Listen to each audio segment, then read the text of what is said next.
Bonjour et bienvenue. Aujourd'hui, je vous propose de réaliser un pas à pas afin de bien démarrer avec un premier Mac.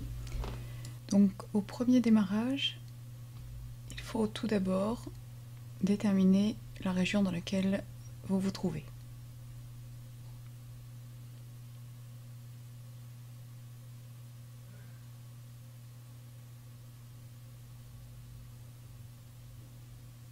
Vous choisissez ensuite le type de clavier. Je vous conseille de garder le français pour la France. On va choisir de ne pas transférer les données puisqu'il s'agit d'un premier démarrage et que vous n'avez donc pas d'autres Mac. Ici, on peut choisir de zapper l'étape puisque la majorité des réseaux sans fil sont avec une clé WPA, mais aussi souvent avec un filtrage par adresse MAC, donc qui n'est pas possible de faire en premier lieu. Donc je vais cliquer sur Réglages réseaux différents et indiquer que je ne me connecte pas à Internet pour l'instant. Bien évidemment, si vous êtes en Ethernet, il n'y aura aucun problème. À vous ensuite de rentrer les données d'enregistrement. Vous devez ensuite sélectionner l'endroit où vous utilisez l'ordinateur et éventuellement votre profession. N'oubliez pas de décocher si vous ne souhaitez pas être abreuvé de publicité. Puis nous arrivons sur créer le compte. Donc là, attention, ce qui va être affiché là va donner le nom de votre petite maison. Donc si vous ne voulez pas vous retrouver avec nom et prénom accolés, c'est ici qu'il faut changer. Peu importe si vous n'avez pas mis votre nom et votre prénom en entier. Effacez et mettez le pseudo qui vous plaît. Vous allez taper un mot de passe 2 fois de suite et vous pouvez choisir d'indiquer ou pas un indice au cas où vous allez oublier le mot de passe. Votre compte va ensuite être créé avec des paramètres par défaut. Vous pouvez très bien ne pas vouloir vous enregistrer tout de suite et vous cliquez sur continuer. Il faut maintenant sélectionner votre fuseau horaire et votre lieu de résidence afin que votre horloge puisse se mettre à jour de façon automatique. À vous de mettre à l'heure si jamais votre Mac n'y était pas et vous cliquez sur terminer.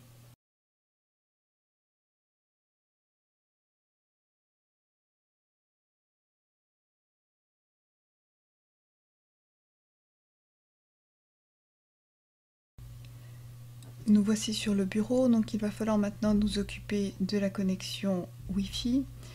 Donc tout ceci dépendra du type de réseau que vous avez. Si vous avez une Livebox relativement récente, il faut d'abord appuyer sur le bouton d'association permettant à la Livebox d'obtenir de façon automatique l'adresse MAC de votre ordinateur. Si par contre vous avez un autre type de routeur, modem routeur ou routeur seul, il faudra aller manuellement entrer l'adresse MAC dans le routeur, dans le paramètre de configuration du routeur, vous permettant ensuite de le faire reconnaître et accepter au moment de taper votre mot de passe. Donc pour trouver l'adresse MAC de votre matériel, il va falloir aller chercher dans le menu Pomme la première rubrique à propos de ce Mac. Vous sélectionnez plus d'infos et vous allez aller dans la sous-rubrique Réseau.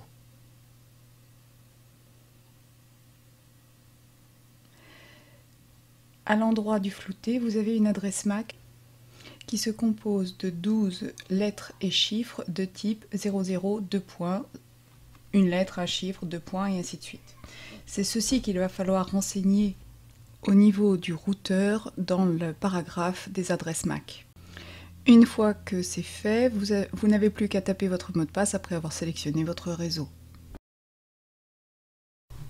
Nous voici sur Mac et nous allons nous intéresser aux petites différences qui sont un peu perturbantes au début. La barre de menu sur Mac a une fonction principale qui est celle d'afficher les fonctionnalités de chacune des applications. Sur PC, la barre de menu est attachée aux fenêtres. Sur Mac, ça n'est pas du tout la même chose. Lorsque vous avez une application par exemple comme Safari, vous voyez que vous avez une barre d'icônes, certes attachée à la fenêtre, mais vous n'avez pas la barre de menu. La barre de menu en fait, va changer en fonction de l'application qui va avoir le focus.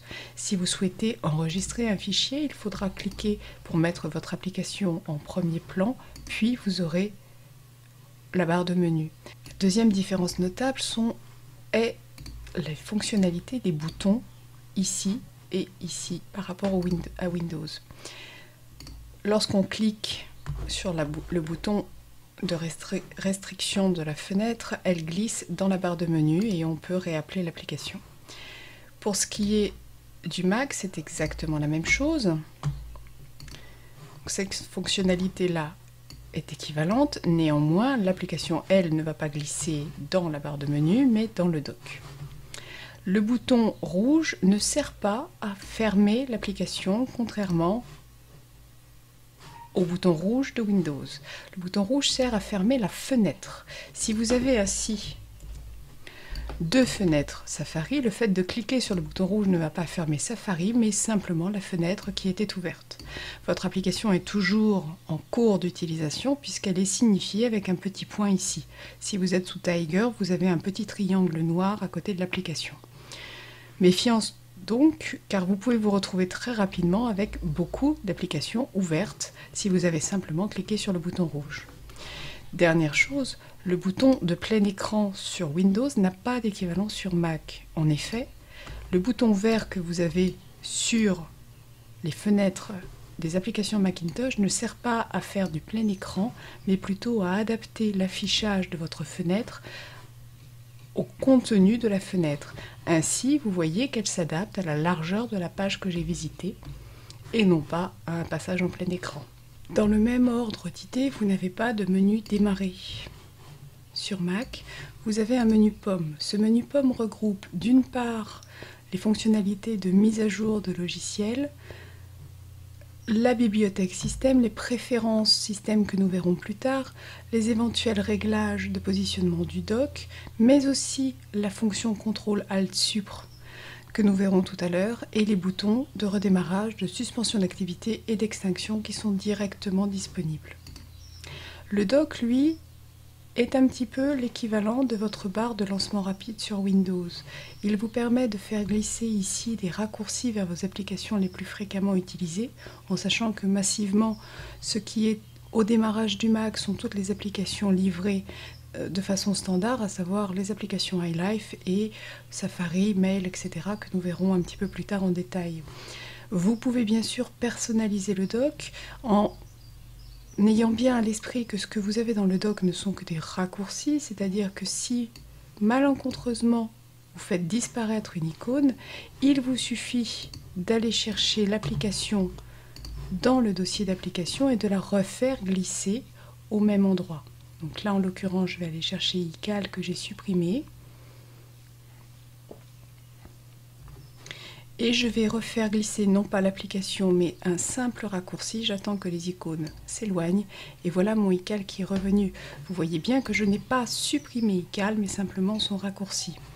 Dans la partie ici haute, mais quand le dock est en horizontal dans la partie gauche, c'est-à-dire de ce côté-là du séparateur du dock, vous avez les applications et uniquement les applications. Il n'est pas possible de faire glisser un raccourci vers un document.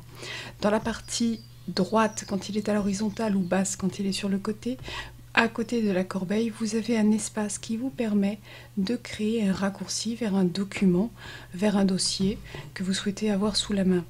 Imaginons que je veuille avoir ce dossier en raccourci, il me suffit de le faire glisser, d'attendre que ça s'éloigne. Et voilà mon dossier ici disponible d'un simple clic.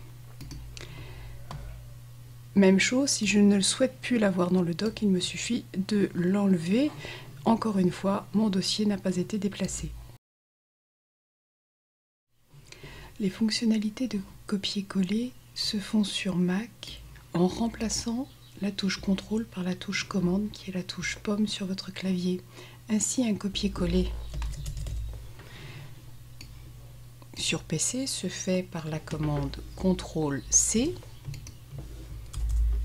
et CTRL-V. Sur Mac,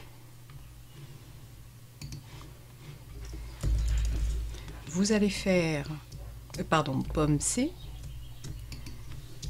et pomme V.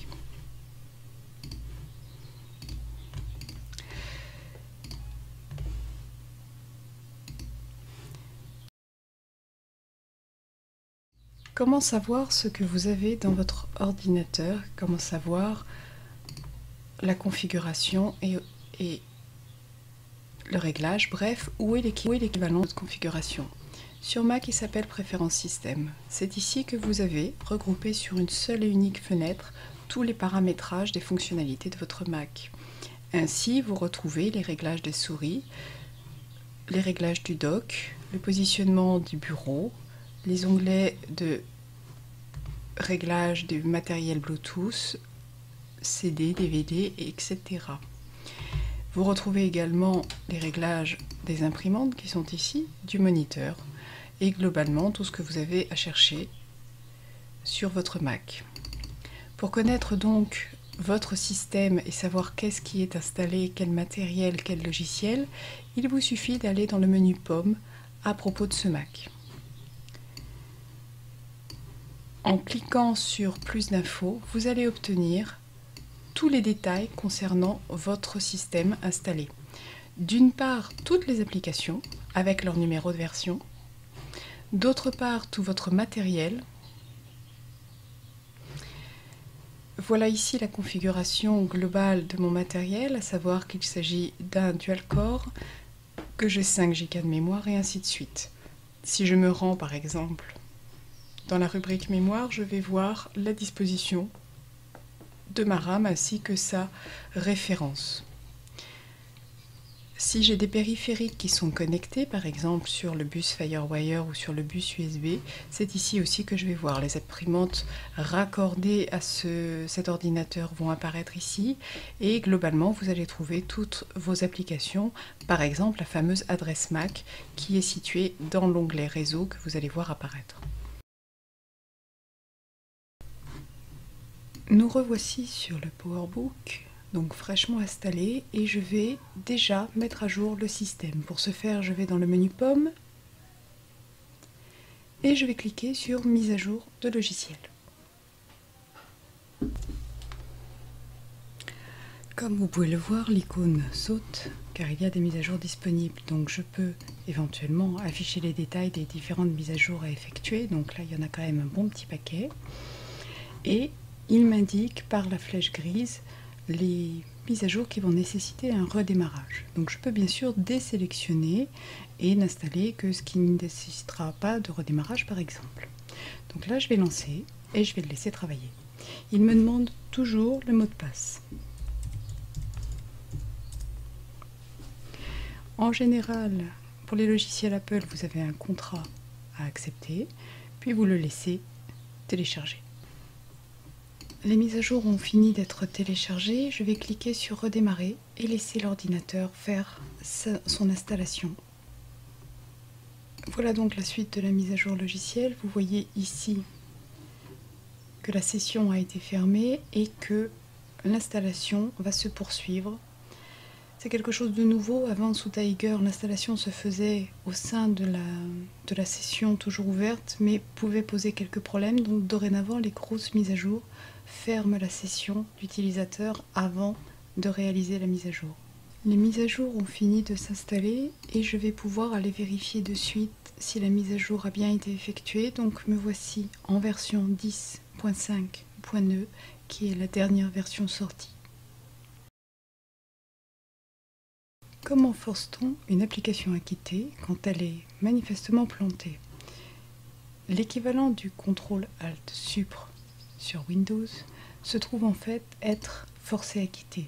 Dans le menu Pomme, vous avez une option forcé à quitter qui va vous lister les applications qui sont ouvertes et en mettant en surbrillance, vous allez pouvoir, dans ces cas-là, forcer à quitter l'application.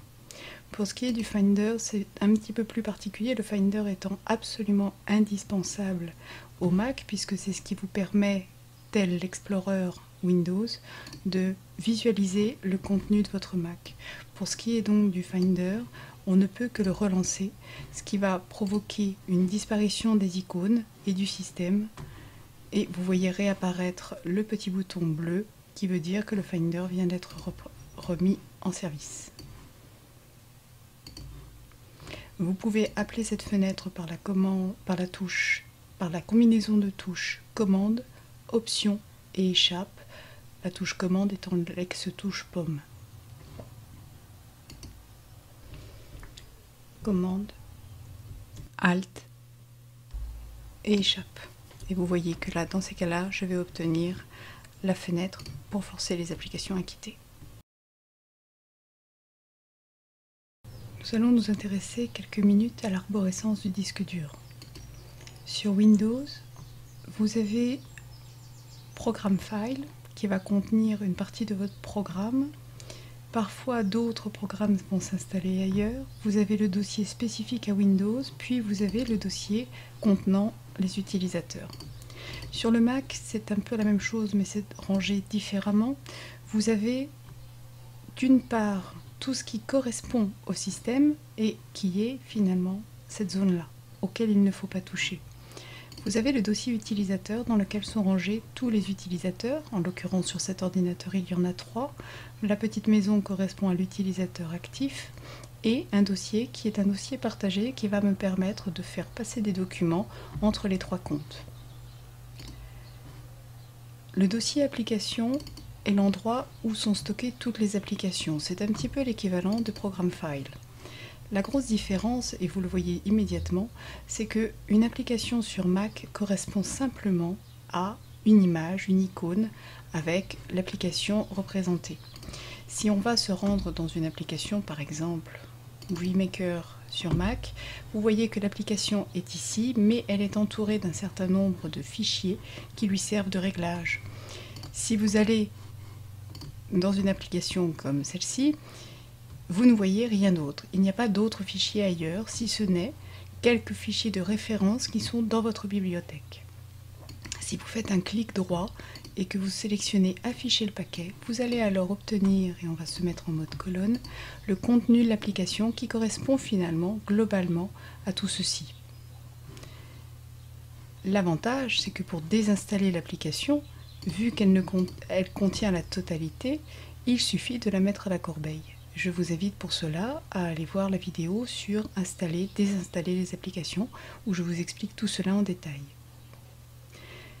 Globalement, toutes les applications que vous allez télécharger ont intérêt à être mises dans le dossier d'application. D'une part parce qu'elles seront comme ça disponibles pour tous les utilisateurs du Mac, d'autre part pour que ce soit plus facile à gérer et que les mises à jour des différentes applications puissent toujours se faire. Évitez de ranger vos applications dans des sous-dossiers, notamment pour les applications Apple, car cela gêne pour la mise à jour système. On va s'intéresser d'un petit peu plus près à l'organisation du disque interne. Je l'ai dit, à la racine, vous avez le dossier application dans lequel sont référencées toutes vos applications. En dessous, vous trouvez la première bibliothèque du système dans laquelle vont être rangés des éléments indispensables tels que les fonds d'écran qui sont partagés et qui sont bien sûr référencés dans chacun des comptes, les fonds d'écran par défaut, bien entendu, ainsi qu'un certain nombre de plugins et par exemple les installations des imprimantes. En dessous, les guides de formation et ces différents fichiers n'ont pas grand intérêt. Le dossier système, auquel il ne faut bien sûr pas toucher, comprend une deuxième bibliothèque qui lui est propre et dans lequel on peut retrouver les opérations de type Finder et tous les core services qui vous permettent de lancer des processus cachés de votre Mac. Tout ceci, que ce soit la première bibliothèque, le dossier système et sa deuxième bibliothèque, ne doivent pas être manipulés, sauf si vraiment vous savez ce que vous faites. Tous vos documents, de la même manière que sous Windows, se retrouvent donc dans le dossier utilisateur, et c'est ici que l'on va trouver, dans la petite maison, toutes les références et tous les documents. Dans le dossier bibliothèque, vous avez rangé d'une manière avec une grande arborescence, vous avez ici stocké tous vos fichiers d'installation, de configuration, les licences de vos applications, ainsi que les réglages de vos boîtes mail, de vos signets, de vos mots de passe. Il est donc très important d'éviter de faire des manipulations hasardeuses dans ce dossier. Le dossier bureau comprend bien sûr, est représentatif de ce que vous avez sur votre bureau. Le dossier document est un dossier immuable, un de ces dossiers système auxquels il ne faut pas toucher, mais vous pouvez, à l'intérieur du dossier document, créer autant de dossiers que vous le souhaitez. Dans le dossier image, vous avez la référence de votre bibliothèque iPhoto. Ce fichier qui se présente sous la forme d'un paquet lui aussi n'est pas à manipuler directement, mais uniquement via l'interface de iPhoto, comme nous le verrons tout à l'heure. Le dossier musique est l'équivalent du dossier image, donc bien sûr dans le dossier image, vous pouvez rajouter vos propres dossiers extérieurs à iPhoto. Dans le dossier musique, vous avez les références pour tout ce qui est travail GarageBand et la bibliothèque de musique iTunes. Votre dossier public sert à partager et à récupérer comme une boîte de dépôt, comme une boîte aux lettres, mais que vous êtes le seul à pouvoir ouvrir, des documents que l'on va pouvoir vous glisser, même au sein d'un réseau. Votre dossier séquence est encore une fois un dossier qui est bloqué, créé par le système et dans lequel on va référencer vos différentes vidéos et notamment tout ce que vous allez créer avec iMovie. Le dossier site est un dossier vous permettant de stocker un site web sur votre ordinateur et votre dossier téléchargement est retrouvé finalement dans le doc ici et correspond à l'endroit où Safari et Mail vont mettre leurs documents qu'ils auront téléchargés sur le net. Vous pouvez bien évidemment rajouter autant de documents que vous le souhaitez du moment que vous restez au sein de votre petite maison. Intéressons-nous au contenu du Mac lors de la première utilisation. macOS 10 vient avec un certain nombre d'applications préinstallées. Il faut bien distinguer la différence entre des installations qui sont fournies en bundle sur tous les nouveaux Mac, qui comprend en règle générale bien sûr le système d'exploitation et ses utilitaires, mais aussi iLife, que nous verrons tout à l'heure, et des jeux de type Marble Blast que l'on peut trouver sur certains ordinateurs, Omni Outliner. Il y a également deux versions d'évaluation, la première étant celle de Microsoft Office, qui est en général installée sur tous les Mac et que vous avez le droit d'utiliser pendant 30 jours puis de désinstaller si vous n'en voulez plus, mais aussi la version démonstration de la suite iWork, l'équivalent d'Office sur Mac. Cette version peut être transformée en version complète à condition que vous achetiez bien sûr le logiciel. Lorsque vous réinstallez votre Mac avec les CD qui sont fournis, vous allez réinstaller le système d'exploitation mais aussi les logiciels qui étaient préinstallés, à savoir iLife. Si par contre vous partez d'une installation de zéro, il faudra réinstaller à partir des CD fournis avec votre Mac les autres applications qui ne sont pas contenues dans macOS 10. De la même manière, lorsque vous achetez une mise à jour du système d'exploitation, la mise à jour d'iLife n'est pas compris dedans. Donc qu'est-ce qui est fourni de base avec macOS 10 ? L'application carnet d'adresses qui vous permet de mettre vos adresses. L'application Automator, qui est un outil d'automatisation, de création de petites applications automatiques que vous allez pouvoir customiser à votre gré. Une calculatrice, bien sûr, un jeu d'échecs, dashboard que nous avons vu tout à l'heure, donc qui sert à mettre des widgets par-dessus votre écran, un dictionnaire qui malheureusement est en anglais, l'application pour lire les DVD, Exposé qui bénéficie de sa propre icône mais est une application que l'on lance par le biais d'une touche clavier, le livre des polices qui a son équivalent sur Windows, Front Row qui vous permet d'utiliser votre Mac avec la petite télécommande fournie pour regarder et visualiser vos films, vos séquences, votre musique et vos photos, iCal, fonction de calendrier, iChat, qui est un outil de messagerie instantanée du réseau AIM, transfert d'images qui va vous permettre de récupérer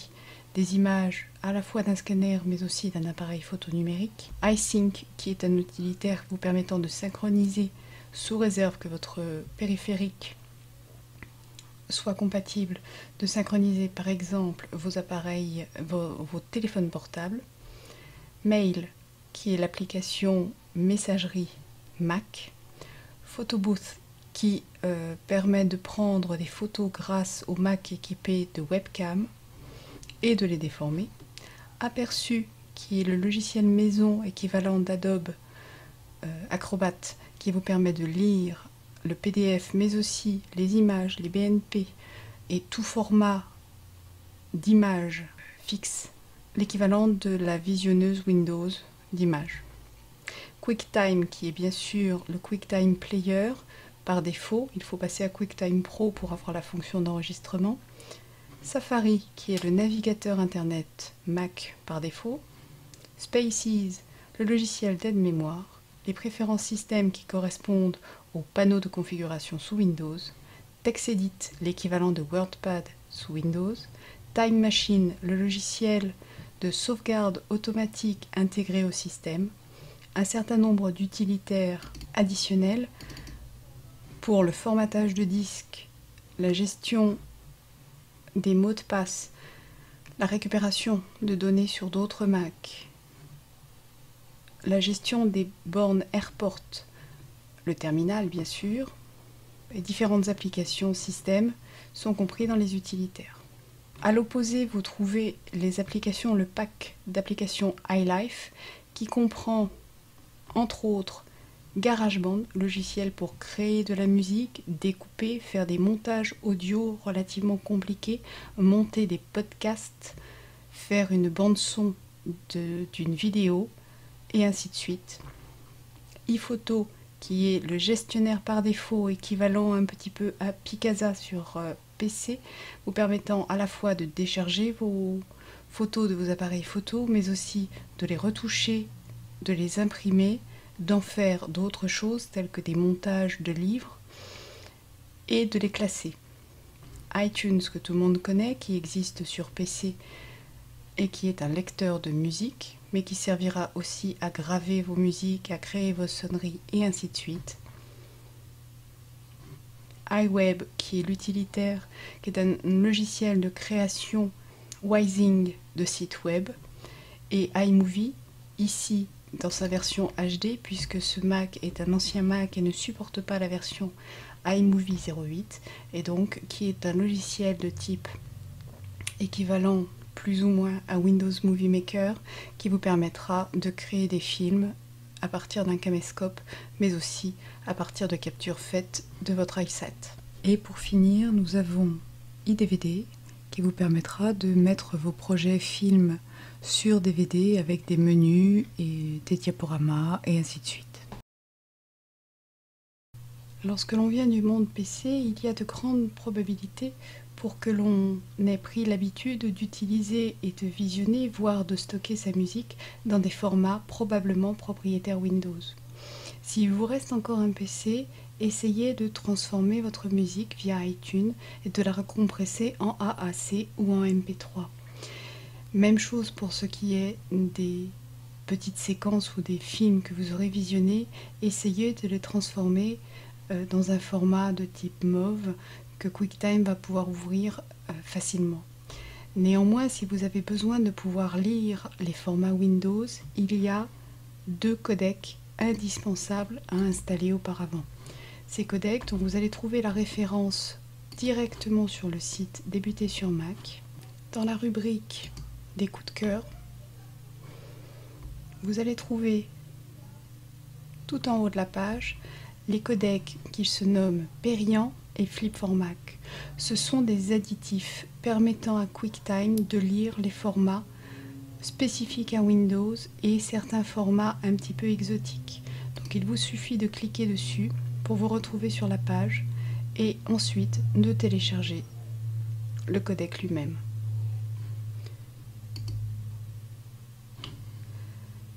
Je vais faire un retour en arrière et je vais aller de la même façon télécharger Flip4Mac.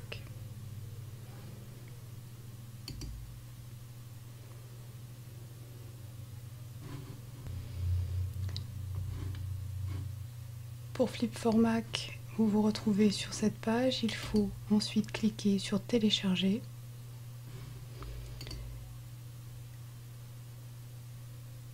Et normalement le téléchargement se met en route automatiquement. Donc je vais quitter Safari. Je vais commencer par installer Perian. Perian est un simple panneau de préférence qui va s'installer directement dans notre panneau de préférence système. Vous double-cliquez dessus. Préférence système va s'installer, va s'ouvrir. Et vous allez devoir choisir entre installer Perian uniquement pour vous ou bien pour tous les utilisateurs. Je vais dégager ceci, pour tous les utilisateurs de cet ordinateur. Donc si vous êtes plusieurs à utiliser l'ordinateur, soyez sympa, installez-le pour tout le monde.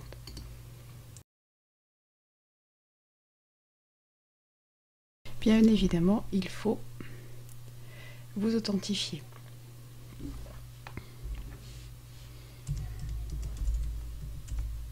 Vous avez ici le bouton de désinstallation au cas où de Perian et vous avez à cocher la recherche automatique des mises à jour afin d'être toujours dans la version la plus récente. Vous voyez que Perian est capable de lire le DivX, le 3IVX, le H264, les formats Flash, le MPEG, les formats AVI, les formats FLV et pas mal d'autres formats.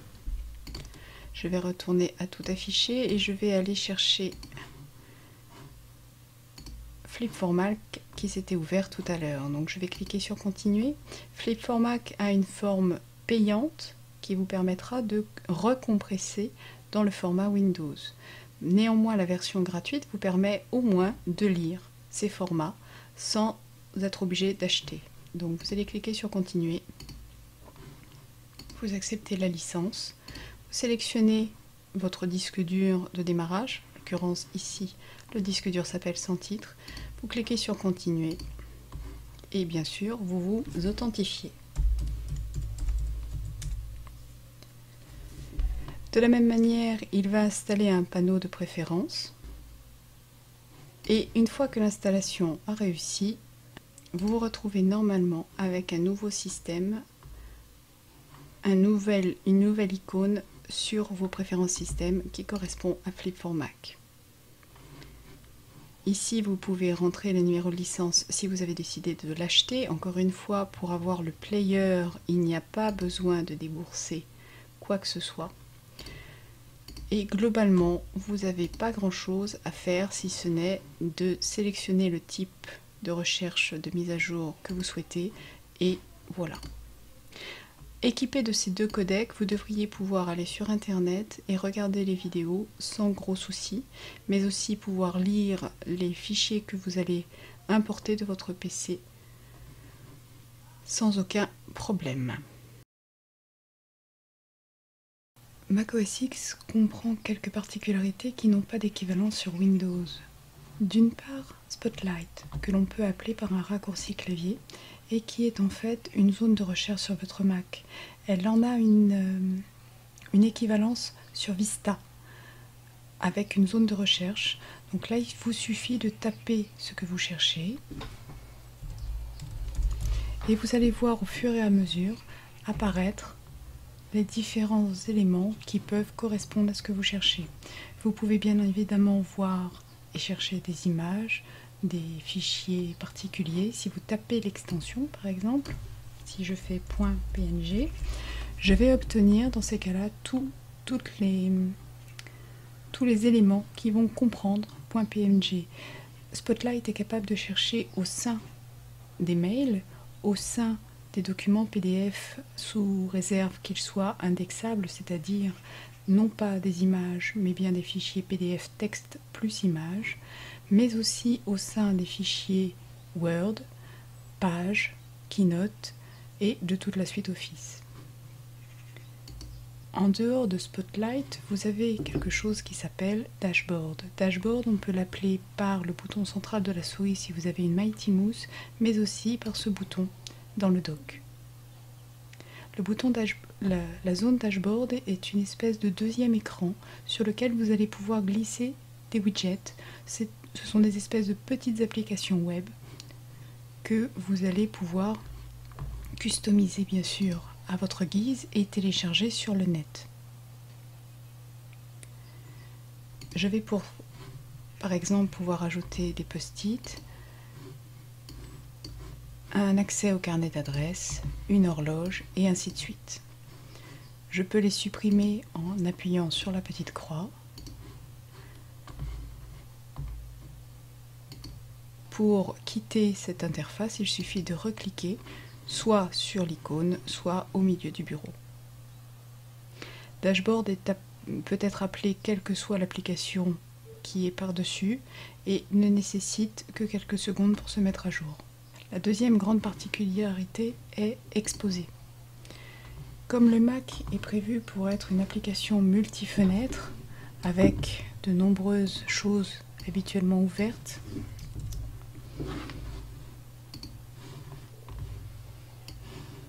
il a été prévu une fonctionnalité qui vous permettra de vous retrouver au milieu de tout cela. Exposé a sa touche désormais sur le clavier et vous permet de dispatcher vos différentes fenêtres les unes à côté des autres afin de pouvoir vous y retrouver. En passant la petite main au-dessus, vous allez avoir le titre de la fenêtre et cela vous permettra comme ça de vous retrouver.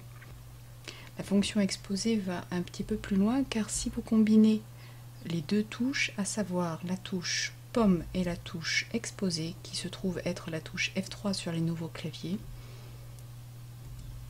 donc la touche pomme et la touche F3, vous allez dégager et retrouver complètement le bureau, vos fenêtres étant dispatchées sur les côtés de votre écran. Exposé est efficace même si vous êtes en multi-écran et vous allez retrouver comme ça vos différentes applications ainsi rangées. Vous avez d'autres explications sur Exposé sur les pages dédiées du site, de même pour Spaces qui a fait l'objet d'une vidéo à proprement parler uniquement pour lui. Dans le domaine des choses originales sur Mac, il y a plusieurs techniques pour éjecter un CD. Le clic droit avec la fonctionnalité éjecter, le bouton d'éjection sur le clavier, mais aussi le glisser vers la corbeille dont l'icône, comme vous l'avez remarqué, s'est modifiée en bouton d'éjection.